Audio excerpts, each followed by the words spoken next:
பேரவைத் தலைவர் அவர்களே, திராவிட முன்னேற்றக் கழகம் 6வது முறையாக ஆட்சி அமைச்சு 4வது ஆண்டை நிறைவு செஞ்சு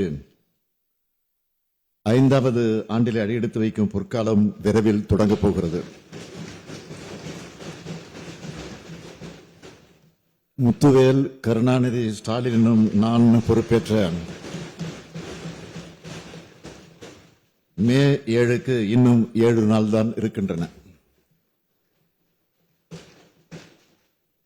இந்த நேரத்தில் இதுவரை செயல்படுத்தி இருக்கக்கூடிய திட்டங்களால், செஞ்சிருக்கக்கூடிய சாதனைகளால் 7வது முறையும் தமிழ்நாட்டில் திமுக ஆட்சிதான் அமையும் என்ற நம்பிக்கை எனக்கு நிறையவே இருக்கிறது.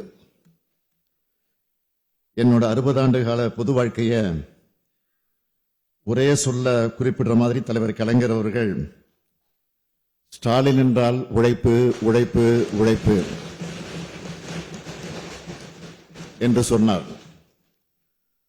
அவர் இன்னைக்கு நம்மோடு இருந்திருந்தா ஸ்டாலின் என்றால் சாதனை சாதனை சாதனைன்னு நெஞ்சு நிமித்தி கம்பீரமா சொல்லி இருப்பார்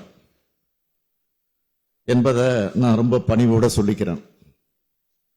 ஏன்னா தலைவர் கலைஞர் இப்பொழுது இருந்தால் என்னவெல்லாம் செஞ்சிருப்பார்னு யோசிச்சுதான் ஒவ்வொரு நாளும் நான் செயல்படுகிறேன், திட்டங்களை தீட்டுகிறேன்.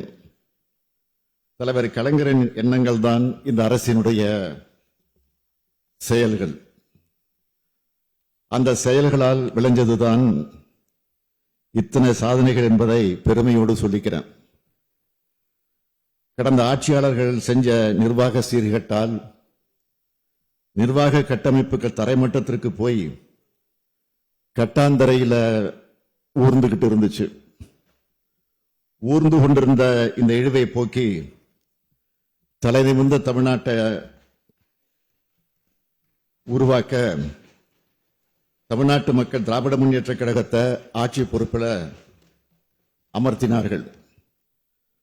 மக்களுடைய நம்பிக்கைக்கேற்ப தமிழ்நாடு இன்னைக்கு எல்லா துறைகளிலும் தலை நிமிர்ந்து நெஞ்சு நிமிர்த்தி இந்த மாமன்றத்தில் துணிச்சலோட நான் பெருமையோடு சொல்றேன். இது சாதாரண சாதனை இல்லை, கடும் உழைப்பால் விளைந்த சாதனை. இதுவரை தமிழ்நாடு பார்க்காத சாதனை. இன்னும் சொல்லணும்னா இந்தியாவோட எந்த மாநிலமும் செய்யாத சாதனை. நம்ம திராவிட மாடல் அரசுல தமிழ்நாடு அடைந்திருக்கக்கூடிய உயரத்தின் அளவை, தமிழ்நாடு செஞ்சிருக்கக்கூடிய சாதனைகளை மிகவும் அன்போடு பண்போடு அடக்கத்தோடு இந்த மாமன்ற உறுப்பினர்களுக்கு பட்டியலிட்டு சொல்ல விரும்புகிறேன். 2024-25 ஆண்டுல இந்தியாவிலே நம்பர் 1 தமிழ்நாடு 9.69 விழுக்காடு பொருளாதார வளர்ச்சி அடைந்திருக்கு. இதுவரை தமிழ்நாட்டு வரலாற்றிலே இந்த அளவுக்கு வளர்ச்சி அடைஞ்சதில்லை.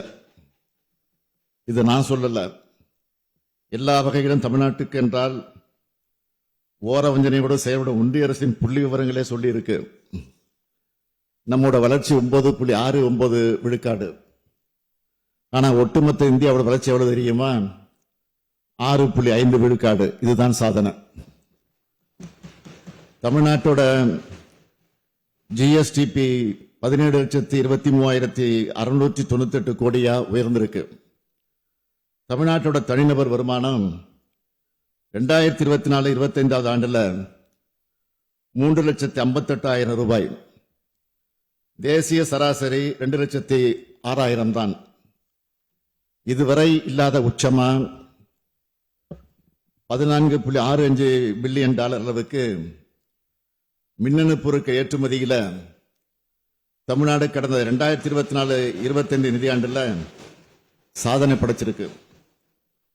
இந்தியாவிலிருந்து ஏற்றுமதி செய்யப்படும் ஒட்டுமொத்த எலக்ட்ரானிக் ஏற்றுமதி அளவில் தமிழ்நாடு மட்டுமே 41.23 விழுக்காடு பங்கு வகிக்குது. அதாவது கிட்டத்தட்ட பாதி அளவு. கடந்த 4 ஆண்டுகள்ல 5,80,000 கோடி ரூபாய் வணிக வரியா வந்திருக்கிறதே நம்முடைய வளர்ச்சிக்கான சான்று.